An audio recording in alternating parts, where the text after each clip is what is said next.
right. Hello everyone. We are taking a look into museum studies this week for week 12, and kind of breaking down and contemplating how we get to the understanding of museums as a whole, and sort of what the purpose of a museum was, and sort of how it encourages particular dialogues as well. So we're looking at museum studies, and we're going to think about critiquing museums and the museum structure, very much kind of how the videos discuss those elements and ideas, and we're going to break them down here in this lecture as well. So museum studies is really the study of museums, the history of museums and their role in society.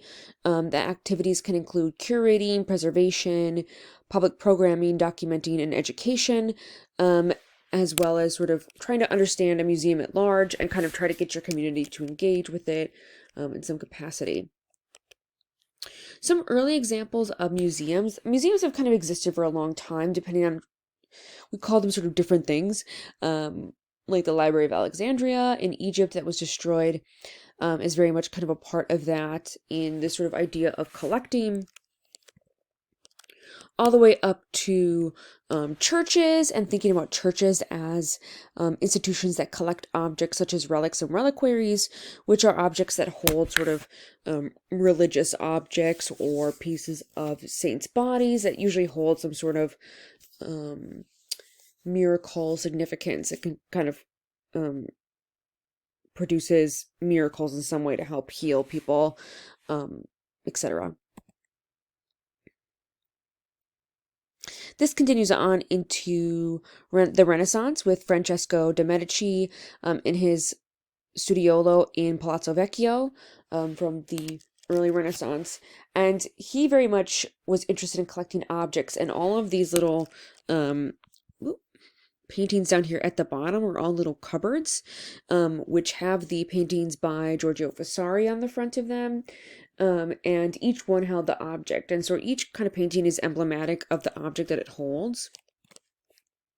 You can kind of see that they open here.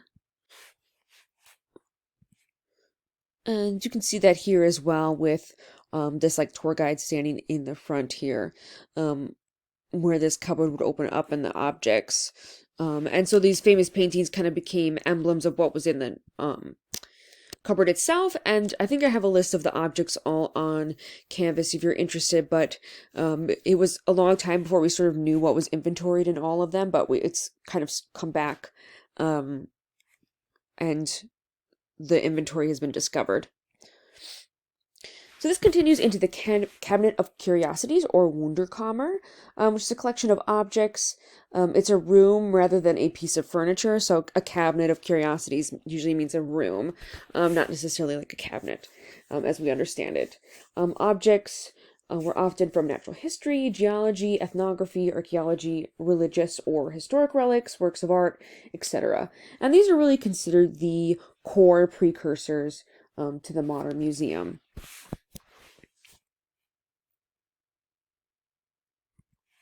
This is a pretty famous engraving by Old Worm from 1655, which shows his sort of cabinet of curiosities.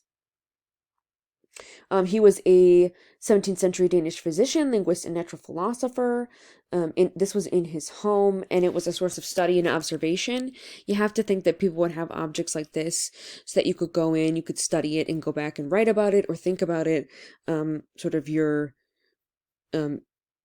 collection of the internet age, right? So this sort of like space to go back to and think about the objects and then come back to write about them.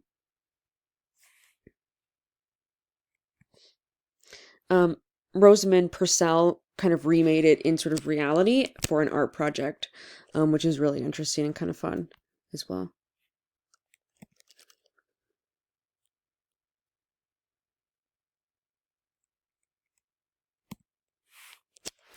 Other cabinet of curiosities from this similar time period. Usually the wealthy individuals would bring other people in to come and see their objects as well and to kind of show them off.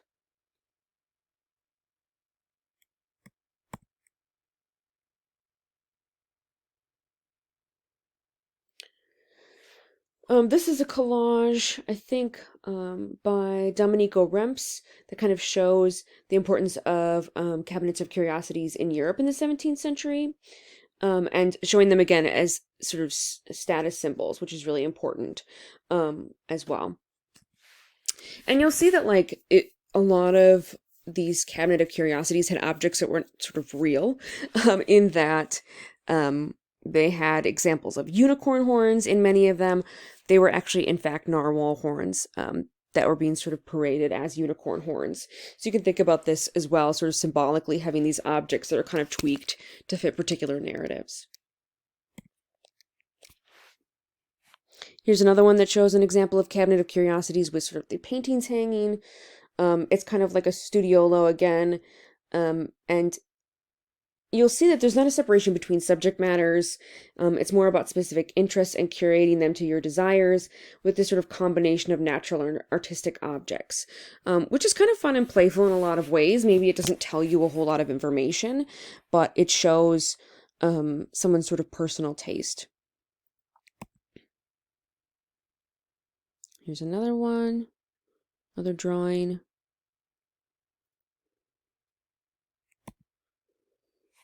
I really like this book by Tasha, and I probably will buy it, either to show the class, or otherwise. I think it's a really good example to have when we do this sort of, I've been meaning to buy it for some time because it has all these really gorgeous cabinets of curiosity, and I think it really kind of shows off some of those weird and quirky things, like this cabinet that has this sort of man made out of seashells, for the seashell cabinet. But I'm going to show you a couple of images from it just because they're really gorgeous, and sort of show you a lot of examples of people's cabinets of curiosity.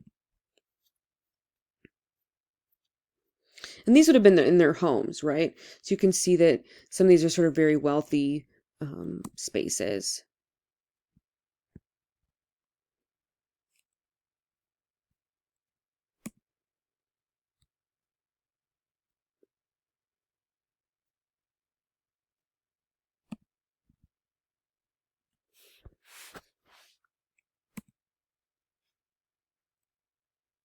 And these are some of the objects as well from the book, some of the oddities.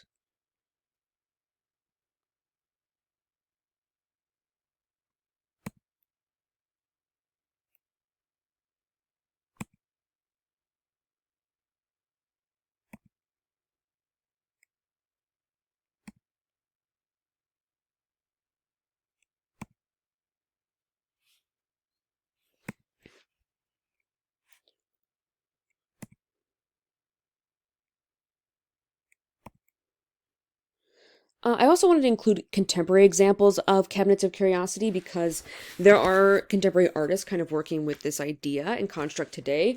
Mark Dion being one of the biggest ones to be doing that.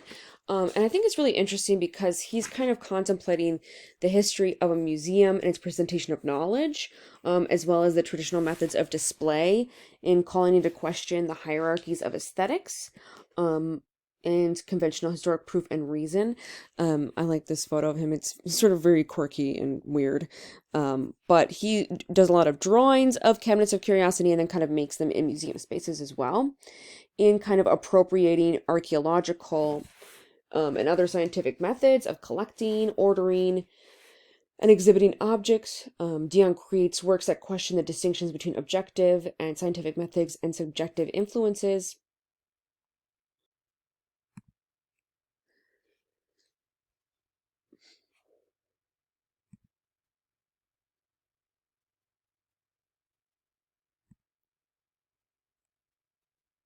This one is all about marine debris, which I really like. The way that he orders them and color codes them is kind of beautiful, even though it's very much about sort of litter and garbage in the ocean.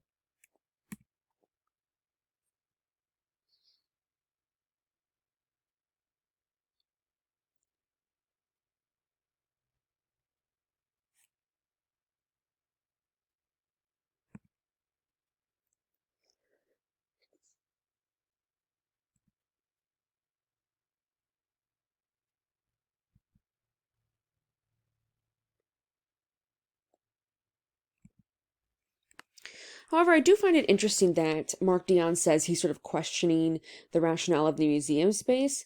But he also says, I identify with the mission of the museum where you go to gain knowledge through things. Museums are time capsules. They embody the values of their time. In the 19th century, the polar bear was presented as a fearful monster with sharp claws. Nowadays, as a vulnerable creature that needs to be protected. And so it's interesting to think about him kind of supporting museum and museum structures, even though he seems to be kind of playing with and critiquing these ideas. I don't know if I necessarily agree with him that he should be kind of supporting the straight up identification and thought process invoked by museums, but especially as sort of this artist who's producing works that seem to be critiquing it, but nonetheless, you can sort of take it as you will. Here's some drawings by him as well of his cabinets.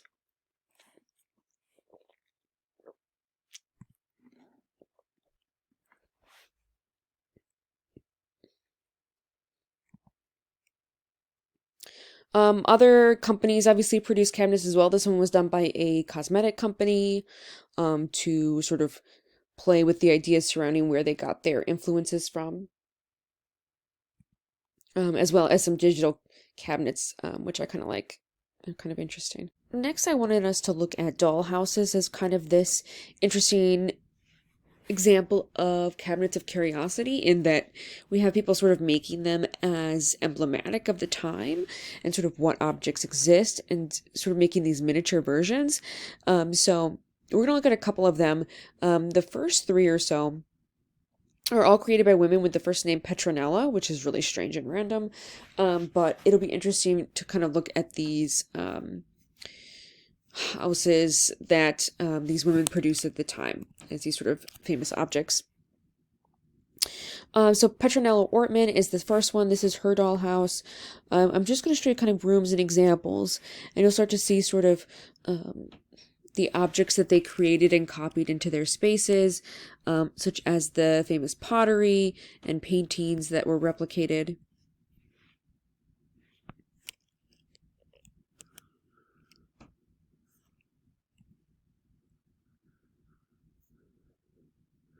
Jacob Appel made a painting of her dollhouse and kind of made it more realistic, like it's kind of bumbling with life. And here's is life size, or how it would look with someone looking into it.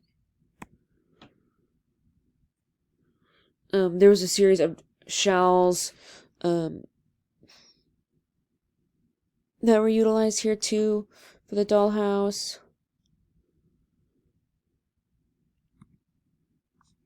This is also, if you guys have seen this series, and maybe you haven't, this Petronella is the one that The Miniaturist is based on, which I believe is a BBC like short series. And you can sort of watch it, and if you like, and sort of watch her create these dollhouses. But obviously, it's the actress from, oh my gosh, Queen's Gambit.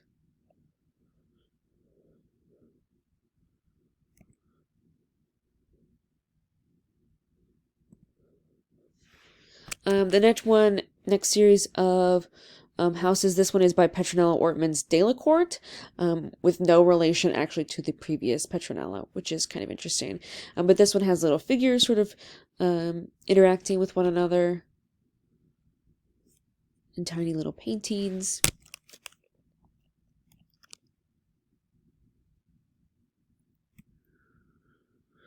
And then this one by Petronella Dunios.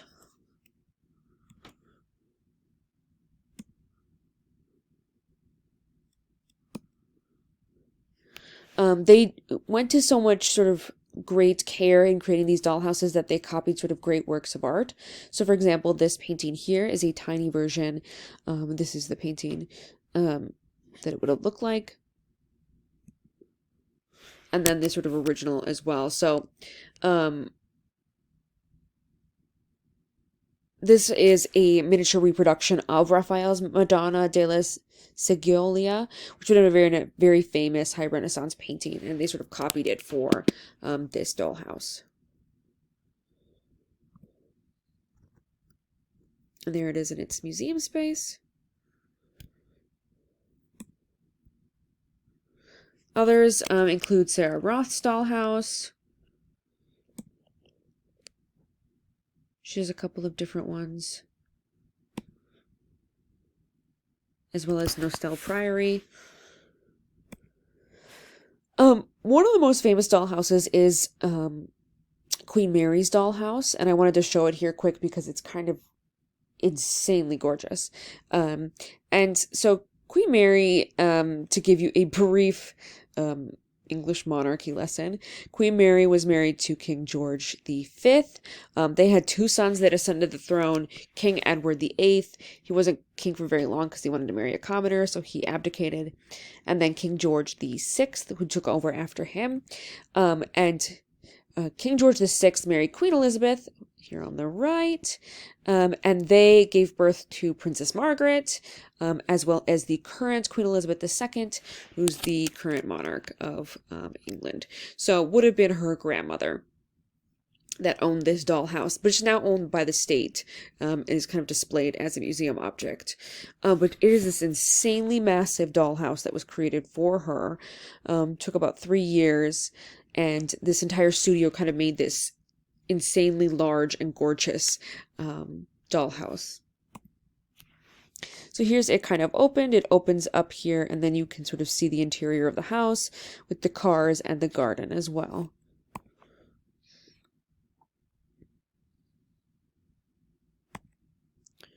And some of the interiors of the room include sort of monogrammed dishes. This is a dining room, bedroom. Here's a curator cleaning the tiny books, all of which open and are actual books.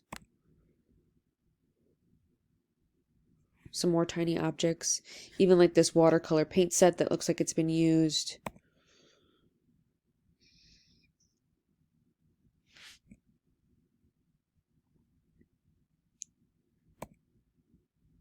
There's one of the tiny books on the inside. So now we're going to move on to talking about the history of museums and sort of thinking about museums as this sort of cultural institution and what sort of conflicts exist because of that sort of narrative. We're really going to look through the Louvre as the center case study for this. So the Louvre has long been kind of a container for art across the globe, including with monarchs first displaying their art there, and then sort of the court, and then the French people. And this is sort of the prototypical way in which museums have often been created. We will talk about how public museums became signs of politically virtuous states and Western ideals. It was often a place where princes and monarchs had art when they were originally sort of living there, and they would show them off to foreign visitors and local dignitaries, great deeds of themselves and those before them, to show sort of the splendor and legitimacy and wisdom to rule. So the Louvre was originally a palace, sort of construction around 1200, and there was a lot of sort of additions to the building. But it was this location where the kings would show their works of art to their patrons, to their individuals, and then they also here at the Louvre held salons as well. So the Royal Academy would come here, and the Royal Academy was part of determining what art would be acceptable and shown and what art would not be. And so this is all about taste controlled by the elite, and the monarchs were very much participants in that sort of very controlled narrative. King Louis the 16th was the last king to live in the Louvre. His wife was Marie Antoinette. And the French Revolution happened from 89 to 99, excuse me.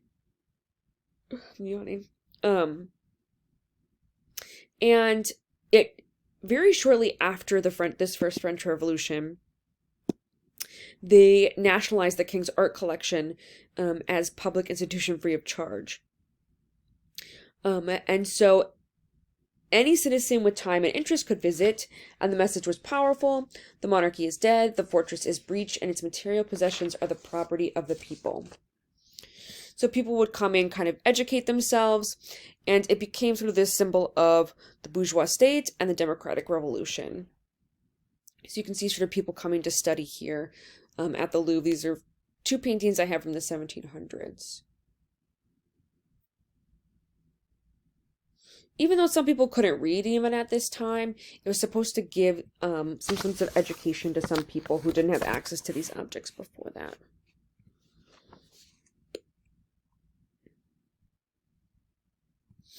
And there's still very much remnants of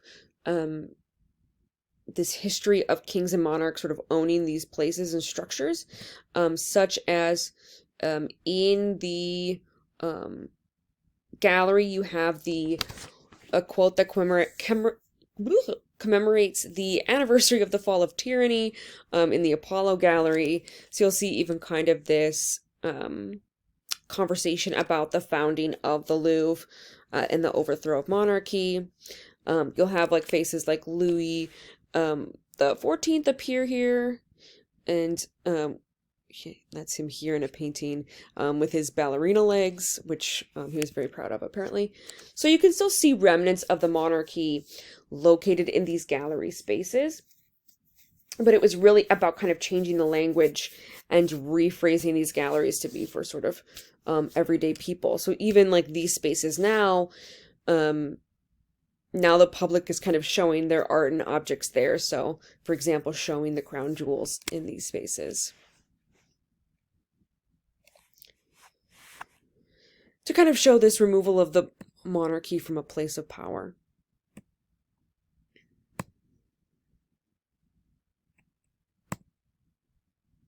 So, as it became a museum and sort of contemporaneously, you have the Louvre's directors had to divide the art into schools and make it about education. Progress in art could be taken as an indicator of how far people or an epoch evolved towards civilization in general. The triumph of Enlightenment thinking in rational historical constructs by giving power to the state of the idea of genius.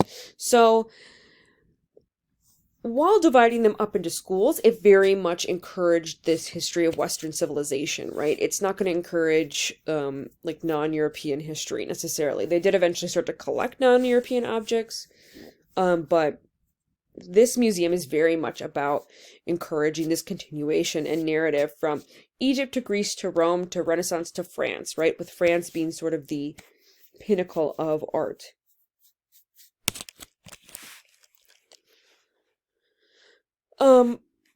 Those in charge of this gallery started thinking about not having as many decorations, and they didn't want the art to be sort of competed with. So you'll have some of these sort of clearer spaces with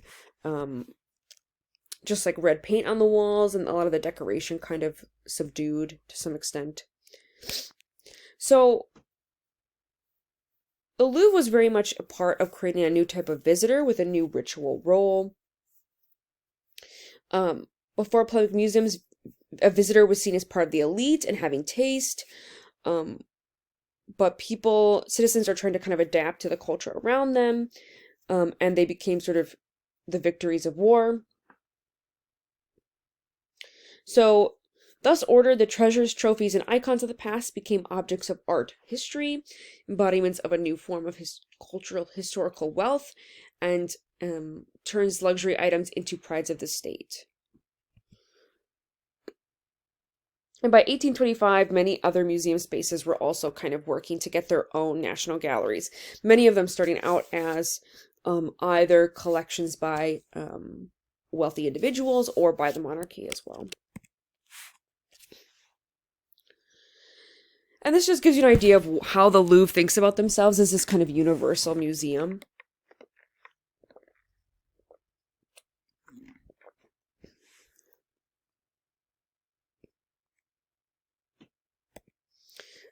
With a sans serif font for their logo, which we'll talk about in a couple of weeks, probably. In a week or two, we'll be discussing fonts.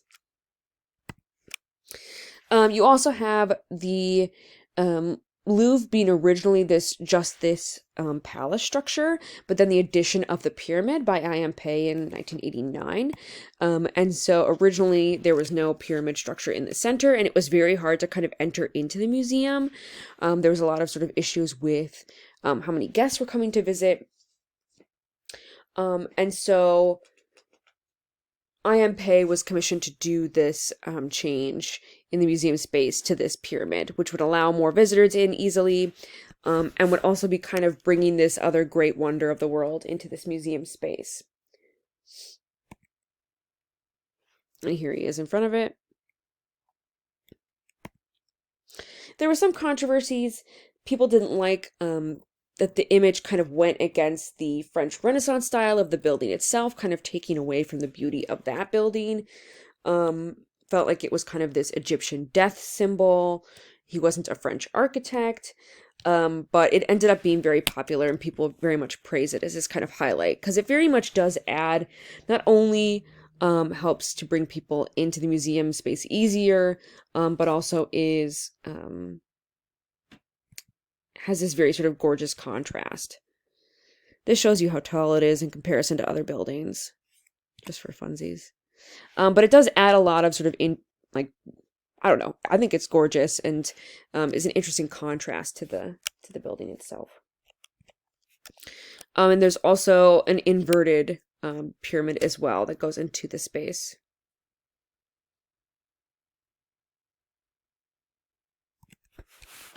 So here are some other images of the gallery. I'll pop through here for you. Of the Louvre, that is, not the gallery.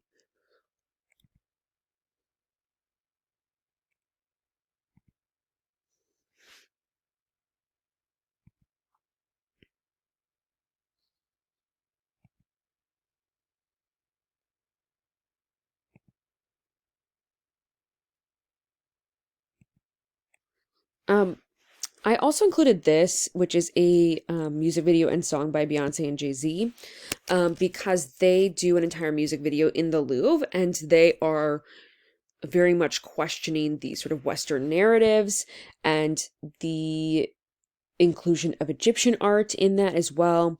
And so I've kind of put that as a subtitle to this sort of conversation, and I'll probably include some sort of extra credit assignments revolving around analyzing this music video.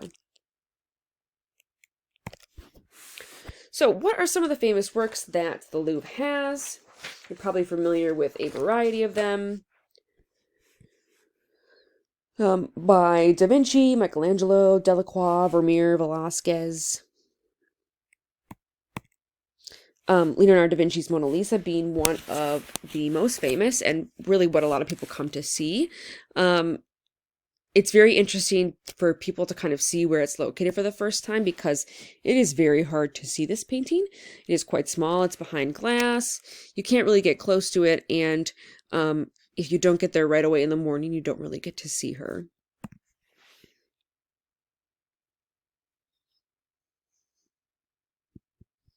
All right, so there is one other museum I want to discuss at length, which is the Isabella Stewart Gardner Museum. And this was a very famous museum created by Isabella Stewart Gardner. She was married in 1860 to Jack Gardner, and they moved to Boston. And they had one child, but he died very early, and so they spent a lot of their life kind of traveling and spending time with one another and financially on sort of works of art, because they had no children. And Isabella became an avid collector of paintings and art, and was the first American to own a painting by a Renaissance master, which was Botticelli at the time. She was considered kind of an eccentric woman, and a reputation for stylish tastes and unconventional behavior. She showed up to a 1912 concert for Boston Symphony Orchestra wearing a white headband that was emblazoned with OU Red Sox, which apparently almost caused a panic among the socialites. Her chief art advisor became Bernard Berenson in 1886 and helped her acquire a lot of her works. She lives at a rate and intensity with reality that makes other lives seem pale, thin, and shadowy. And this is a quote about her. It's interesting that they often called her kind of an ugly homely looking woman, which is kind of ridiculous. This is her painted by John Singer Sargent, very famous portrait painter. Did this portrait and several others of her as well.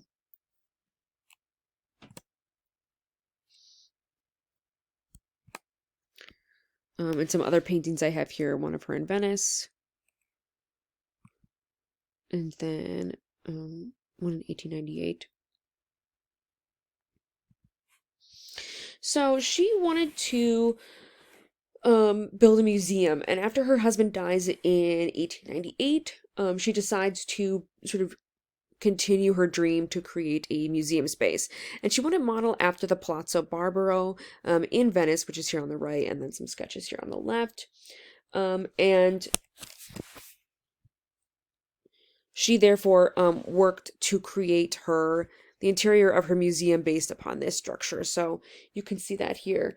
And then after it was built, she spent a year designing the interior to exactly how she would like, that she thought would evoke a response to the art, paintings, furniture, textiles, and objects.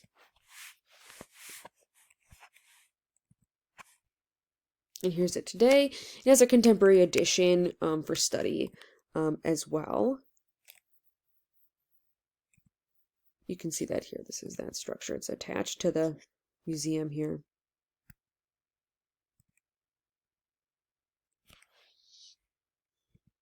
Here's some of the interior.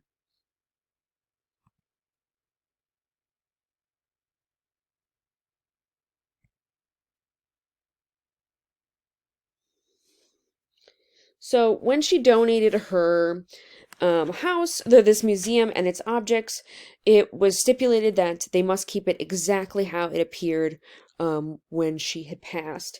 And so she suffered a stroke in 1999, but still received guests for 5 years, and she died in 1924, and then the museum was donated to the city. Now, in 1990, there was a massive robbery, about 13 works, equaling about $500 million in art, which basically encompassed this, these two men disguising themselves as Boston police officers and stole these works in a very short amount of time, about 81 minutes. And they went in and they literally cut paintings out of frames, ripping them to the ground. Here's some sketches of what people believe they look like. I think the security guard gave these descriptions. But which included sort of cutting them directly out of their frames, pulling the frames from the walls, just kind of, and then like rolling them up, and so paint chips were on the ground, like I said. So very, very kind of aggressively removing them. But what the museum then had to deal with, I think I have. This is some of the works that were stolen, which was what to do with the empty frames. This heist has never been solved. It still continues to not be solved. We don't know where these paintings are. We've never seen them, which is kind of insane, especially in our contemporary society. But since Isabella Stewart Gardner had stipulated that the museum must be left exactly how she left it, the curators had to come up with some sort of solution to how they would deal with this, because they needed to not change anything. And so the decision was made to actually just leave the frames empty, and to have them on the walls. And it's kind of this weird, eerie reminder of what occurred.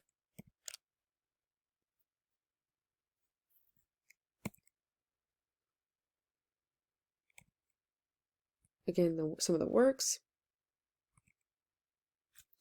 And you can see here in these images how much things have been kept to the sort of same, in keeping all of the objects in the same locations as Isabella Stewart Gardner would have requested. It is fun that a couple of different groups have made apps so that you can kind of hold your iPad or your phone up and see the works that are missing from the frames. So a different way to kind of interact with this, called Hacking the Heist.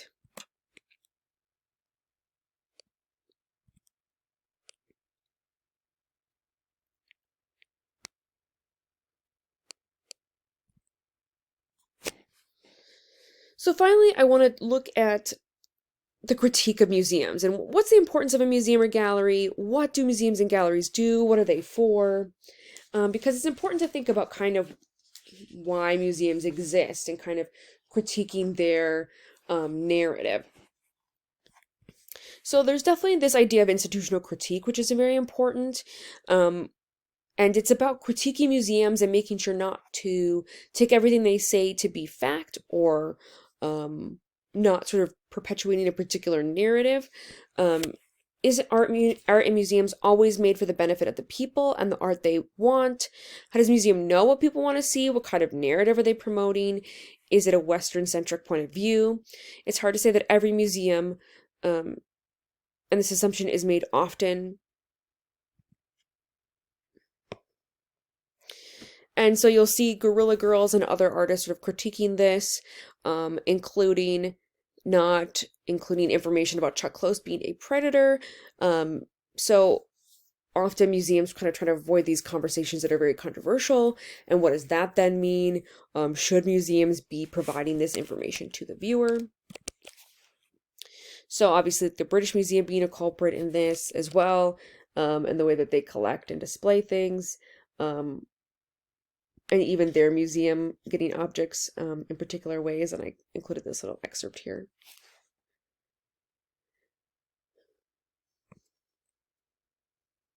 So institutional critique is very much growing out of minimalism and conceptual art, and it's linked to earthworks, but really about people critiquing art institutions, galleries, and museums, because artwork can be reworked and reframed in whatever context the museum desires.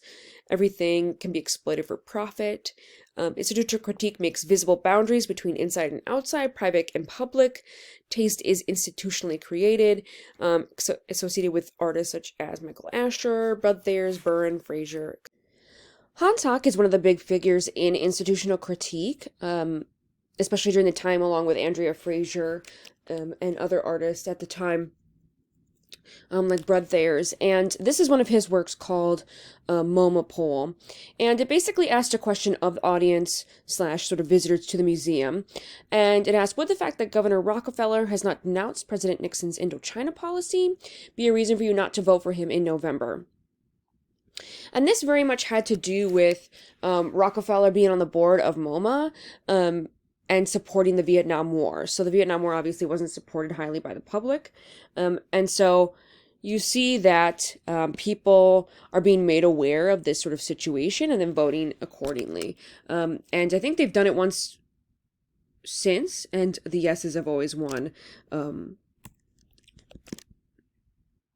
Another one of his works is Sapolsky et al. Manhattan Real Estate Holdings, Real-Time Social System. This is where he cataloged buildings run by a slumlord. And he kind of took him on to kind of break him down. He took meticulous documentation and photographs and sort of cataloged questionable transactions of Harry Sapolsky's real estate business from 51 to 71. And one of his shows got canceled at the Guggenheim because of this. And there was a possible friend or connection to museum trustees that Sapolsky had. And so again, it just shows kind of this conversation about corruption, and Hans Hock's trying to kind of bring this idea to the public. Fred Wilson did a work that really critiqued institutional structures as well, with his exhibition Minding the Museum, which became very famous. And in this work, he came into this museum, and he talks about how he had taken this sort of internship at this museum and felt very uncomfortable at the Maryland Historical Society. And he wanted to kind of rethink the works there. They had a lot of racist works, many of them not being displayed just in their collection. And so Fred Wilson wanted to engage with that work, but also to critique it. So he created this installation.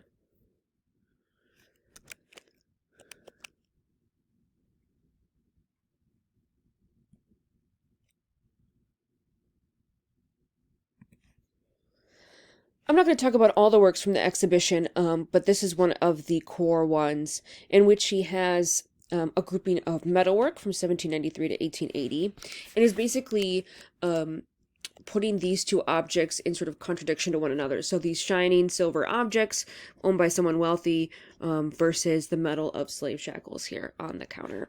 So he's very much trying to not necessarily give you any specific answer, but really make you think about the dichotomy of the objects that exist in this museum.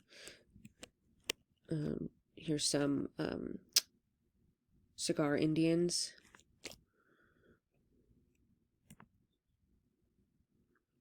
Busts of famous white people against busts of famous black people.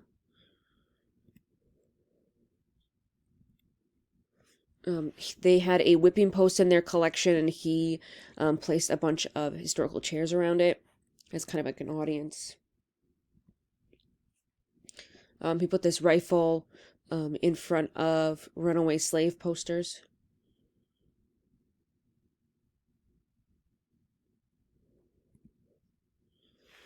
He also put carriages and objects together, including one that had a Ku Klux Klan outfit in it. And it was really about, they put this little sort of recorder that had a baby crying. And it was about the conversation surrounding how racism is taught and not sort of inherited biologically.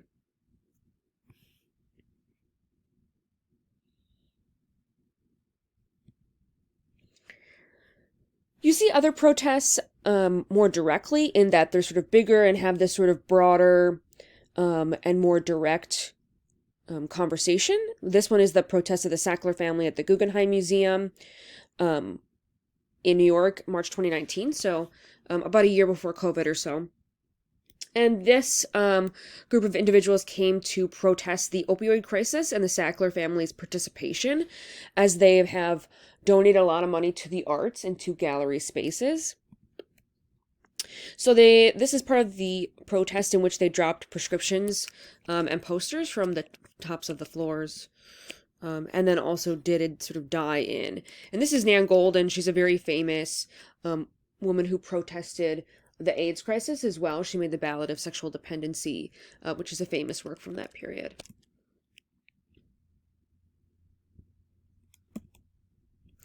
So you'll see that, I believe that this is the Louvre, if I'm not mistaken.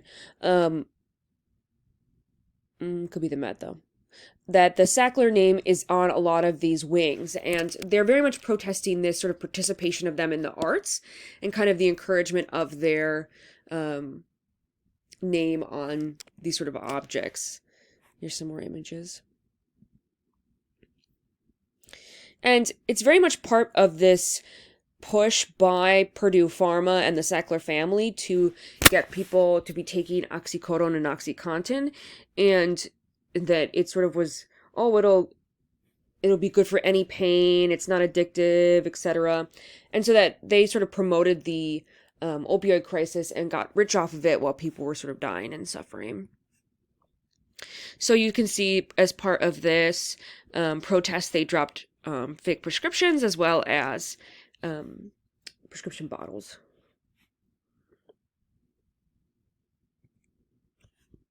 So that actually, the Louvre ended up taking down the Sackler name as part of this protest. You can see that they're here at the Louvre. And so they actually got their names removed. So it kind of shows that some of this sort of critiquing of museums can sort of cause people to change their mind in sort of ways and to remove those names from the gallery spaces, which is great. As a side note, I did want to discuss very briefly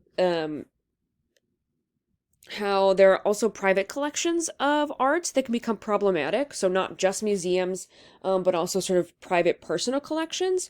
One of them being the Wildenstein Collection. And they were famous art dealers. They were a French Jewish family. And when their father died in 2001, they might have had about $10 billion worth of art. In 1978, they had 20 Renoirs, 25 Courbets, 10 Van Goghs, 10 Cézannes, 10 Gauguins, 2 Botticellis, 8 Rembrandts, 8 Rubens, 9 El Greccos, 5 Tintorettos, and about 10,000 paintings or so.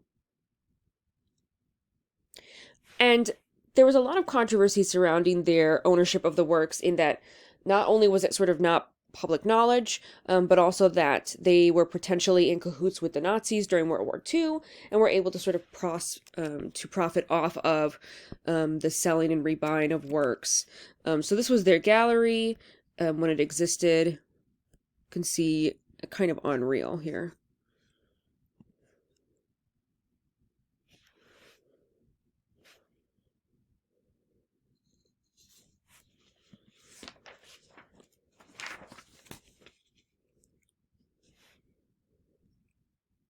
Oops.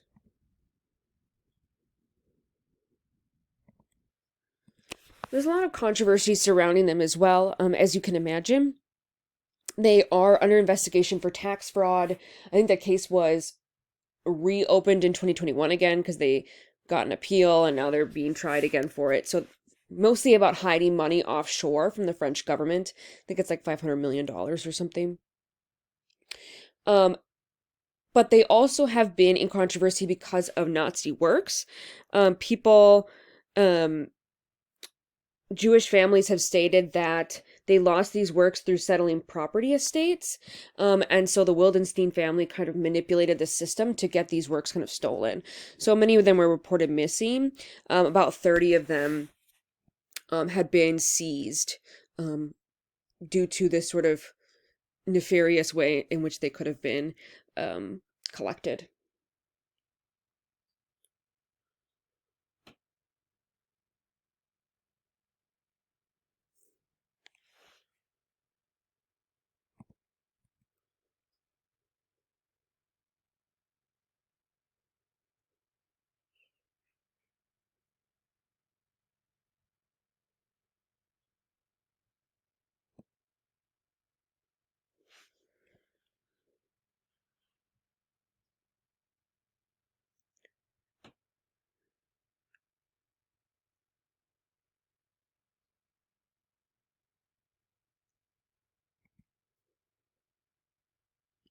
There's also been a lot of controversy surrounding the divorce of Alec and Jocelyn Wildenstein after their marriage from 78 to 99. Alec was sleeping with a 19-year-old Russian model and apparently threatening her with a gun. And so Jocelyn and him were in sort of this massive battle in which kind of Jocelyn was revealing some of their family secrets. Here's images of them.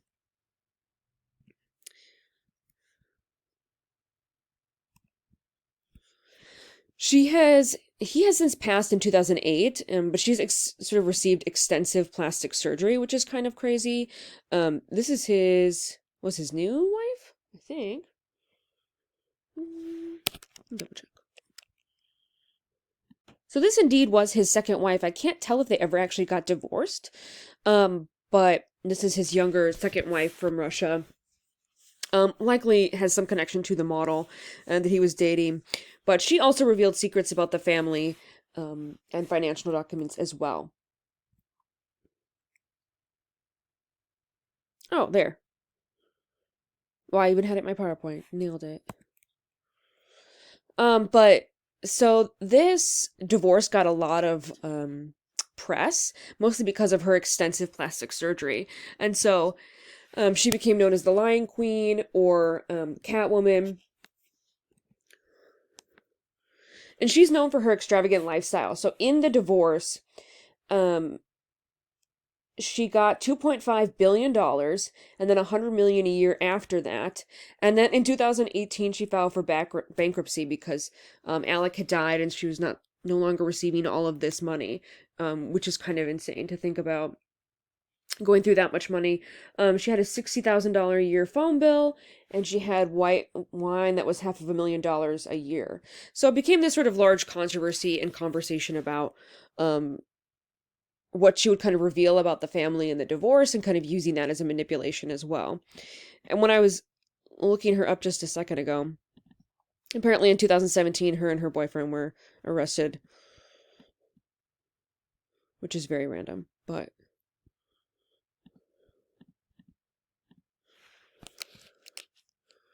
All right, so next week we are at the Chazen. Make sure to take a look at the information provided on the Canvas pages if you were not in class. This is a required event. You have to be there. I'll be emailing you guys about it shortly, and I will see you all then.